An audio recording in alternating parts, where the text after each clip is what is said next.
In the year 2007, a Canadian climber named Manuel Pizarro reaches the summit of Mount Everest, and on that very same day, everything is stolen from him: his gear, his tent, his oxygen. At 8,300 meters, inside what climbers call the death zone, he is left alone, with no gas, no shelter, no guide, even though he had paid for one. Nearby lie the bodies of those the mountain had already refused to spare. How do you climb down from the roof of the world by yourself, when the system that promised to keep you safe has just collapsed in front of your eyes? And why, even today, can no one say for certain what actually happened up there? The story of Manuel Pizarro begins far from snow and altitude, in the Chilean port city of Valparaiso, on the shore of the Pacific Ocean. He is born here in the early 70s. The exact year is lost somewhere in the paperwork. Some sources say 1971, others 1972. That uncertainty turns out to be the first of many. Pizarro's life resists precise dating from the very start. In the autumn of 1973, a military coup turns Chile into an unsafe place for thousands of families. In December of that same year, the Pizarro family packs its belongings and moves to the other side of the hemisphere, to Montreal. Manuel grows up in Quebec, surrounded by a language and a climate that are not his own, caught between the country where he was born and the country that gradually becomes home. The experience of being uprooted stays with him for a long time. From an early age, he learns that the ground under your feet can disappear in a single day. The turning point happens in a school classroom.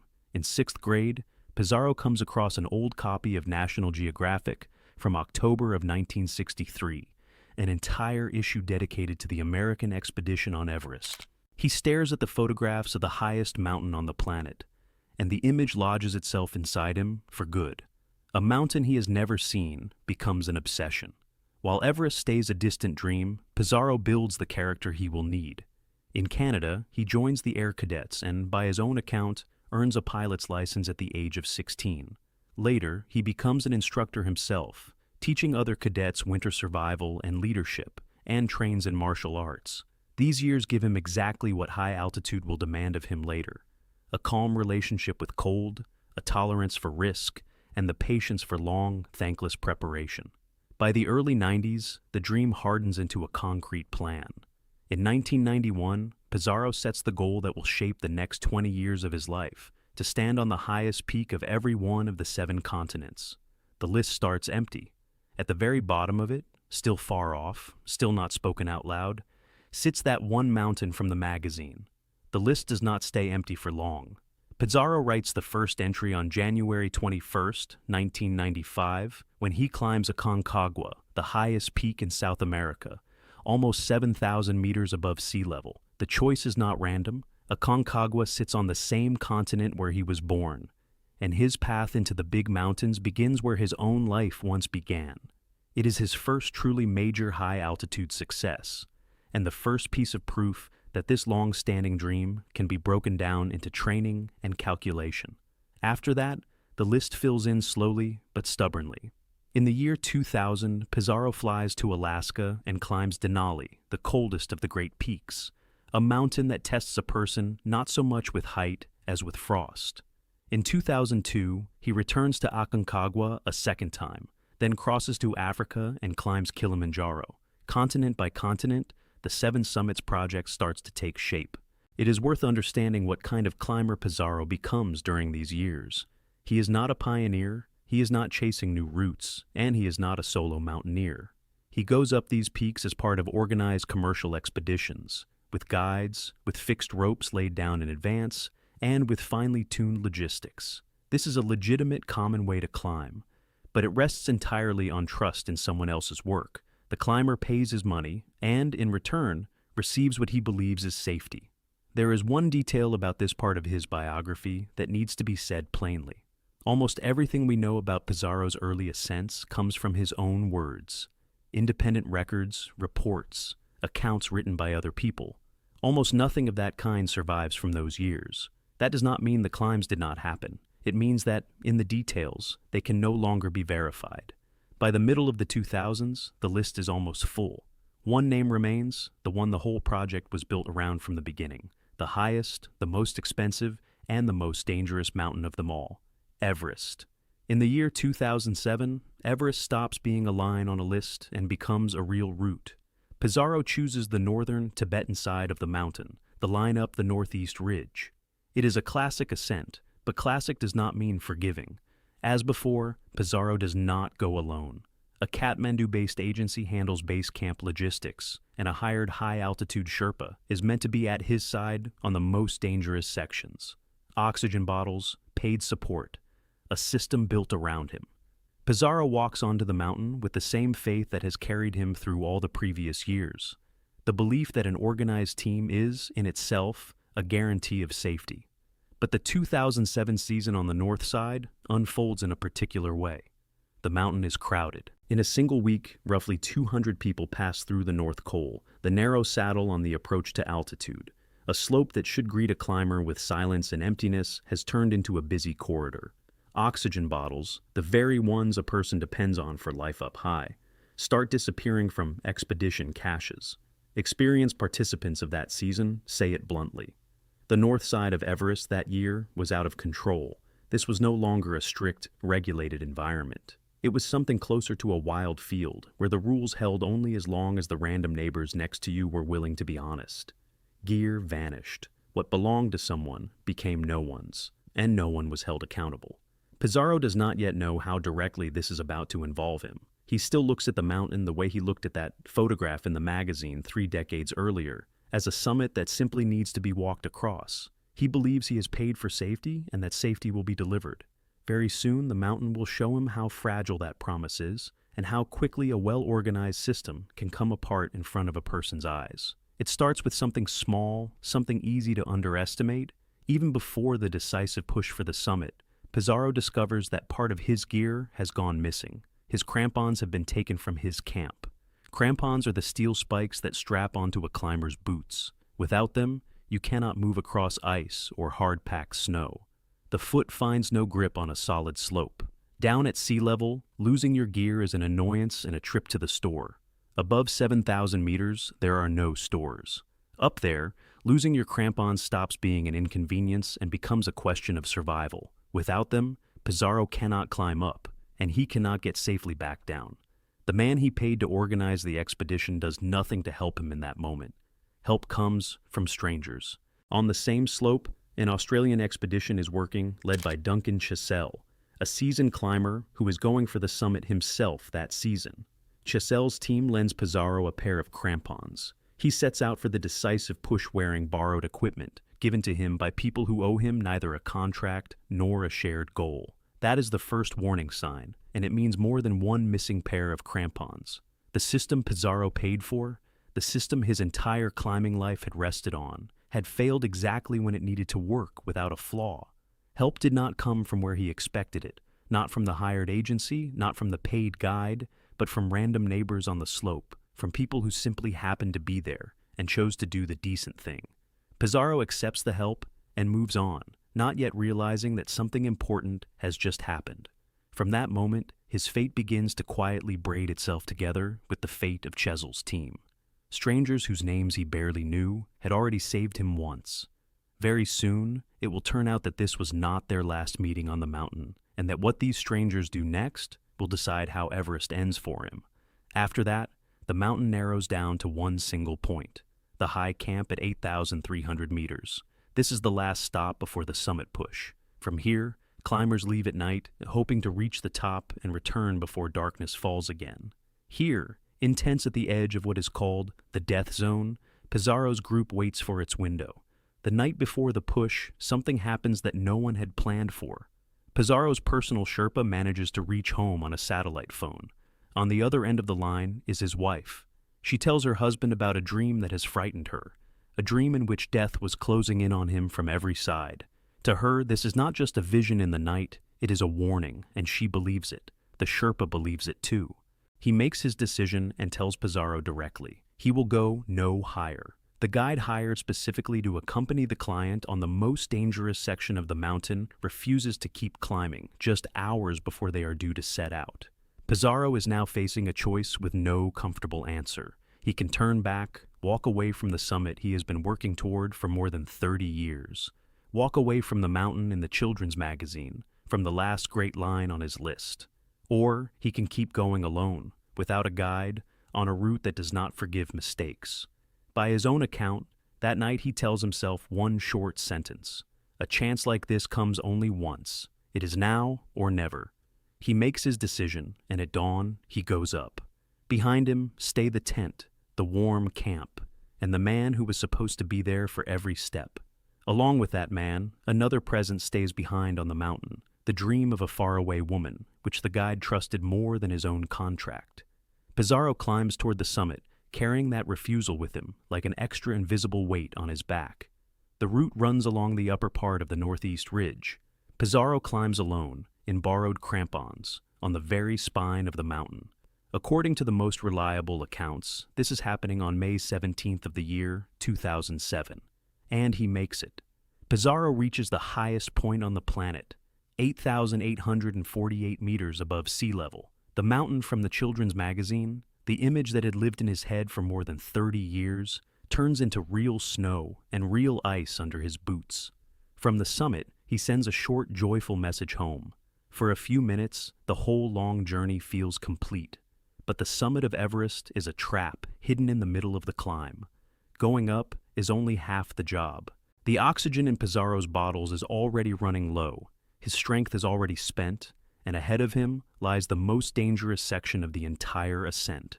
On Everest, more people die on the descent than on the way up. Fatigue, the letdown after the summit, and oxygen deprivation all work together against the climber. Pizarro begins descending along the same ridge. On a section known as the second step, around 8,600 meters, the oxygen in his bottle runs out completely. Up there, this is not an inconvenience. It is a sentence handed down by the conditions. The air at that altitude carries roughly 1/3 of the oxygen it carries at sea level. Without a bottle, the body starts shutting down quickly. Thoughts get tangled, movements slow down and lose precision. Every single step demands a separate act of will. Climbers do not call this place the death zone for dramatic effect. He is now alone on the most dangerous part of the route, without gas, without a guide, with his strength fading. He needs to get down to the high camp at 8,300 meters, where a tent, a stove, and a stockpile of oxygen are waiting. He has nothing else to lean on. He works his way slowly downward toward that saving mark, but the worst is waiting for him exactly there. After hours of descending without oxygen, the 8,300-meter camp is, in Pizarro's mind, a promise of rescue, his own tent, a stove to melt snow, a reserve of oxygen bottles, everything he needs to get through the night and move down to a safer altitude in the morning. He reaches the camp and finds an empty patch of ground. The tent, the stove, the bottles, all of it has been hauled away clean.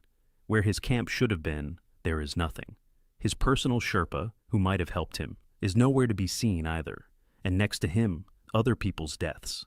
Not far from the camp lie the bodies of 2 climbers who had died during the same days. One from Japan, the other from the Czech Republic. This is not a rumor and not a legend. An independent registry of ascents confirms that both of them did die on this stretch of mountain on May 16th and May 17th of 2007. Pizarro is standing above 8,000 meters with no shelter, no gas, no gear, surrounded by those the same mountain had already refused to spare. In a situation like that, the easiest thing to do is to sit down in the snow and wait for help that may never come. Many people at that altitude have done exactly that. Pizarro does the opposite. Despite the exhaustion and the lack of oxygen, he forces himself to keep moving. He walks past the neighboring abandoned camps and searches them methodically, the way he once taught his cadets to survive, looking for anything that might have been left behind by departed expeditions. And the mountain, the same mountain that has just robbed him, gives him something back. Pizarro finds an abandoned tent. He finds a little food. And, most importantly, he finds an oxygen bottle that someone had simply forgotten. These random, unclaimed objects are enough to keep him alive. He survives that night on the edge of the death zone, not because of the team he paid for, and not because of the guide he hired. He survives it because he made the decision to keep searching instead of sitting down in the snow. For the first time in this entire expedition, his fate is shaped not by someone else's work and not by someone else's mistake, but by what he himself does. Toward morning, footprints come up the slope from below. A man named Namgya is climbing toward the high camp. He is the Sirdar, the head sherpa of that same Australian expedition led by Duncan Chessel, the team whose crampons Pizarro had borrowed before the climb. The people who saved him once are stepping into his story again. Namgye finds Pizarro alive and does the one thing that matters most at that moment. He hands him 2 oxygen bottles. With oxygen on his back and a guide at his side, Pizarro is finally no longer alone. The two of them begin the descent, slowly, step by step, out of the death zone.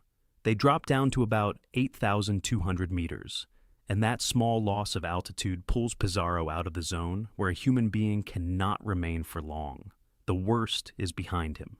Later, after the season is over, Duncan Chessel will sum it up in a single sentence. He will say that if there were an award for the most honest and decent Sherpa on the mountain, Namgye would deserve it without question. In a season where gear was disappearing from caches and guides were walking out on their clients, one man simply climbed up and saved a stranger. Not for money, not for a contract. Lower down on the mountain, Pizarro also runs into his own personal Sherpa, the one who had refused to go for the summit. They are next to each other again, but the trust between them is gone and cannot be put back. That is how the climb ends, the one that was supposed to be a triumphant line on the 7 summits list and turned into a story about survival. Pizarro descends from Everest alive. He reached the summit, and at the same time, he was robbed, abandoned, and rescued by strangers. The man who had paid for safety survived thanks to a man he had paid nothing. He will have to live with that contradiction from now on. Everest, the mountain that almost became his last, does not let him go. The events of 2007 could have made a person never want to come back. With Pizarro, the opposite happens. 2 years later, in 2009, he is standing at the foot of the north side again, the same mountain, the same route. But he comes back as a different climber. This time, Pizarro is part of a large international team, and he climbs deliberately, carefully. The experience of 2007 has rewritten his relationship with risk. He learned in his own body how quickly a summit turns into a death trap, and now he weighs every step. On May 21st of 2009, at around 7:30 in the morning, Pizarro reaches the highest point on the planet for the second time. With this climb, he becomes the first resident of Quebec to summit Everest twice, and this time, he is not climbing only for himself. The expedition is a charity climb, raising money for the fight against lung disease. What kind of climber he has become is best seen from the outside. On the same team is a Polish climber, Anna Baranska. Later, she will describe Pizarro as a calculating, attentive partner, a man who does not show off and does not rush. During the descent from the summit, in a snowstorm, he finds Baranska worn out at an intermediate camp, and he refuses to let her stay there for the night. He insists, down, immediately into the safe zone, no matter how hard the road feels. He will not let her sleep up high in exactly the same place where, 2 years earlier, he himself had almost stayed forever. That is the real change. The old Pizarro went toward a summit as a goal for a line on a list. The new Pizarro knows what only the survivors know. The summit does not count until you are back down. For him now, the goal is not to climb up. It is to climb back down alive. And yet the very mountain on which he learned this lesson is about to demand its price again, that same season. The same expedition of 2009 also carries a loss. On the international team is a German climber, Frank Zeibart. He is young, he is strong, and he chooses the hardest version of the climb for himself, the ascent without bottled oxygen. That is the exact opposite of what Everest has taught Pizarro. One climber leans on a margin of safety, an extra bottle, caution, a willingness to turn back. The other chooses a pure style, taking the highest mountain the way the original pioneers took it, on his own breathing alone. Both approaches have existed in mountaineering for a long time, but the price of a mistake in each is not the same. Zeibart reaches the summit, and then a familiar story repeats itself. On the way back, the German is hit by hypothermia and oxygen starvation, the same combination that had nearly stopped Pizarro 2 years before. Zeibart's strength runs out before the route does. He does not make it back down to the high camp, and he stays up there, high on the mountain. Pizarro descends from the same summit, on the same route, in the same season, and gets back down alive. Together with the other members of the expedition, he signs a public statement announcing the death of their teammate. This loss hits him with unusual precision. 2 years earlier, it was him at that very altitude, abandoned, robbed, and at the end of his strength. Back then, a stranger climbed up with oxygen and brought him back. Zbart was not so lucky. And the difference between the two outcomes is not in experience and not in courage. It is in how thin the line is between coming home and not coming home. Pizarro walks off the mountain for the second time. He stands at the top of his accomplishments, 2 summits of Everest, a name in the history of Quebec mountaineering, a story, hard-earned and ready to be told. But he also walks off carrying a heavy piece of knowledge, the knowledge of how close he himself had once come to staying up there forever. He will have to decide what to do with that knowledge next. Back in Canada, he begins telling the story of 2007 out loud. What he lived through on the north side of Everest gradually becomes his main subject. He starts speaking at schools, at conferences, at gatherings. Over time, the number of these appearances passes 60. He turns a survival story into a way of talking to people about resilience and about why you do not give up. But any story that is retold often enough has a habit of changing. And the longer Pizarro's account is repeated, the more visibly it drifts away from what was written down at the time, while events were still fresh. The only contemporary record from those days, made directly on the mountain, is Duncan Chesil's reporting. The Australian described the events in real time, as they were unfolding. In his version, Pizarro was climbing toward the summit with his personal sherpa, and the sherpa abandoned him only during the descent. In Pizarro's later accounts, the picture is different. In those versions, the climb becomes a fully solo effort, completed without any support at all, and among the new details appears the line about more than 10 hours spent alone near the summit. Even the date drifts. In different sources, the ascent is placed on May 15th, on May 16th, or on May 17th. Many of the knots in this story stay untied. The name of the personal sherpa, the man whose refusal or whose walking away was the turning point of the whole episode, has never been spoken in public, not once. No official inquiry into the incident was ever conducted, not by the government, not by a climbing club, not by a federation. There is essentially no one and nothing left to verify how it really happened. And yet, there is a solid, undisputed core to this story. In May of 2007, on the north side of Everest, Manuel Pizarro really was robbed and left without support at a deadly altitude. And he really did come down alive. Both Chesil and Pizarro himself confirm this. The details remain in dispute. The essence does not. With details that can no longer be verified. This is almost always how mountain stories live on. While new versions of that night keep being told from new stages, Pizarro is not yet done with the mountains. In 2011, he returns to Everest for a third time, but in a new role. This time, he is not a client. He is the leader of his own sponsored team. This time, the mountain rules against him. Health problems force Pizarro and one other team member to turn back before reaching the summit. Only one climber from his group makes it to the top. There is a quiet, almost invisible justice in this. The climber who was once abandoned alone on a slope is now the one bringing another person up to the summit and bringing them back down. He does continue adding entries to his 7 summits list, but not with Everest. In 2010, he climbs Elbrus, and in 2017, he climbs Karstens in Indonesia. And still, the project he began in 1991 remains unfinished. One peak, the one in Antarctica, has never been climbed by him. The list he gave more than 20 years of his life to ends not with a period, but with an open line. With time, what he himself considers most important also changes. Not the summit, not the record. The thing he points to as the central one is the descent of 2007, the one he barely survived. A man who spent 30 years trying to go up ends up defining himself by the fact that he managed to come back down. In the end, the story of Manuel Pizarro rests on a single reliable fact. In May of 2007, at 8,000 meters, he was robbed and left without help, and he came down alive. Everything else, the exact date, the inventory of stolen gear, the name of the Sherpa who walked away, even the short word solo itself, has stayed up there forever, on the ridge he climbed down from. This story, like Everest itself, gives back exactly what it has decided to give back. Not 1 meter more.